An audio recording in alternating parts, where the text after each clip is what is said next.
Yang dimaksud di sini tentunya adalah sholat tarawih dan sholat malam lainnya, maka akan diambilkan iman dan ihsan. Karena iman dan ihsan mengharapkan hanya pahala dari Allah, maka akan diampuni dosa-dosanya yang telah lalu. Jadi mudah-mudahan di malam hari ini kita masih hadir, masih istiqomah dengan penuh semangat, maka mudah-mudahan karena benar-benar iman dan ini sebagai tanda bahwa dosa-dosa kita akan diampuni oleh Allah Subhanahu wa taala. Amin ya rabbal alamin. Dan di banyak tempat ataupun mungkin di masjid kita sendiri akan ada peringatan nuzul Quran di malam 17 Ramadan. Walaupun ada banyak perbedaan kapan turun Al-Quran pertama kali, ada yang menyebutkan tanggal 17, ada yang 21, ada 23, ada 25 dan 27. Tetapi pada intinya Al-Quran diturunkan di bulan Ramadan. Sebagaimana firman Allah dalam Al-Quran surah Al-Baqarah 185, Syahrul Ramadan alladzi unzila fihi al-Qur'an hudan lin-nas wa bayyinatin minal huda wal furqan.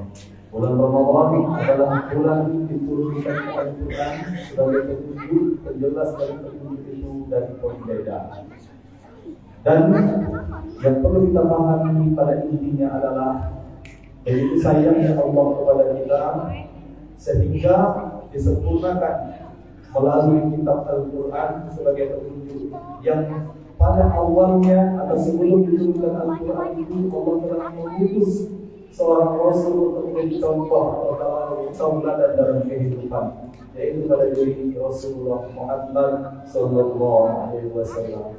Kalau kita pelajari sirah nabawiyah, kisah-kisah sang Rasul dari kecil sampai 40 tahun sebelum mendapatkan wahyu, maka sangat jelas bahwa Allah begitu sayang dengan manusia. Diberikan contoh yang sangat-sangat baik, yang sangat-sangat sempurna.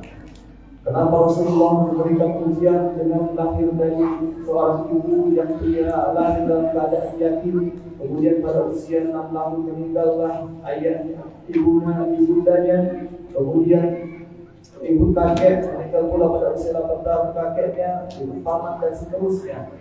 Mengapa Nabi tidak dilahirkan dari orang yang kaya sekali?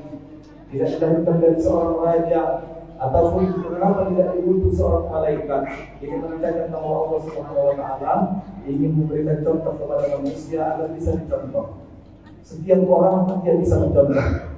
Apakah dia pedagang? Apakah dia seorang guru? Apakah dia seorang pegawai? Apakah dia seorang petani dan seterusnya? Sehingga setelah contoh itu sempurna, diturunkan pula Al-Quran. Maka kata Nabi, kalau sudah kita mengikuti dua hal ini, Al-Quran dan Sunnah, maka insya Allah kita akan selamat dunia dan akhirat. Maka sebagai bentuk rasa syukur kita kepada Allah karena kasih sayang Allah itu, ada beberapa hal yang perlu kita syukuri atau kita lakukan terhadap diturunkannya Al-Quran itu. Yang pertama adalah dengan membacanya. Iqra'ul Quran fa innahu ya'ti yawmal qiyamah syafi'an li ashabi. Kata Nabi, bacalah Al-Quran karena Al-Quran itu akan datang pada hari kiamat sebagai penolong bagi sahabatnya. Sahabat Al-Quran bukan hanya yang membaca, tetapi yang dimaksud sahabat adalah orang yang senantiasa memahami, menghafalkan, mendakwahkan Al-Quran. Jadi mengingatkan kembali, mungkin nanti ada peringatan nuzul Quran, tapi kami mencoba untuk mengambil sikap duluan tentang kewajiban kita terhadap Al-Quran. Ayo kita mumpung ini masih banyak kesempatan untuk memperbanyak membaca Al-Quran. Bayangkan kalau kata Nabi satu Al-Quran itu dibalas 10 kebaikan. Man qara'a harfan min kitabillahi falahu ashru amsalha. La naqulu min harfin wa la min harfin lam harfin wa min harfin.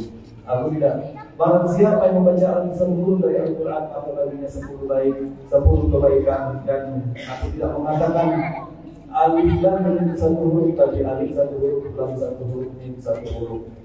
Maka kalau sampai menghafalkan Al-Quran jumlah huruf Al-Quran itu Kalau menurut pendapat Imam Syafi'i 1.027.000. Kalau selesai sampai pernah artinya 10 juta 20 itu di luar Ramadan, apalagi di bulan Ramadan. Siapa yang membaca Al-Quran kemudian dia berdoa, maka dapat malaikat yang meminta doanya. Dan siapa yang menghafalkan Al-Quran kemudian dia berdoa, ada 60.000 malaikat yang mengaminkan doanya. Begitu banyak keutamaan Al-Quran yang tentu saja tidak akan pernah cukup, atau kita tidak akan pernah bisa menggapai secara sempurna dari keutamaan Al-Quran itu sendiri. Dan paling penting adalah ayo tumbuhkan semangat untuk membaca, memahami, memaknai, mengamalkan dan mendakwahkan Al-Quran. Demikian yang dapat saya sampaikan, mudah-mudahan bermanfaat. Allah Subhanahu wa taala memberikan ampunan, maghfirah, rahmat kepada kita semua di bulan Ramadan. Wassalamualaikum warahmatullahi wabarakatuh.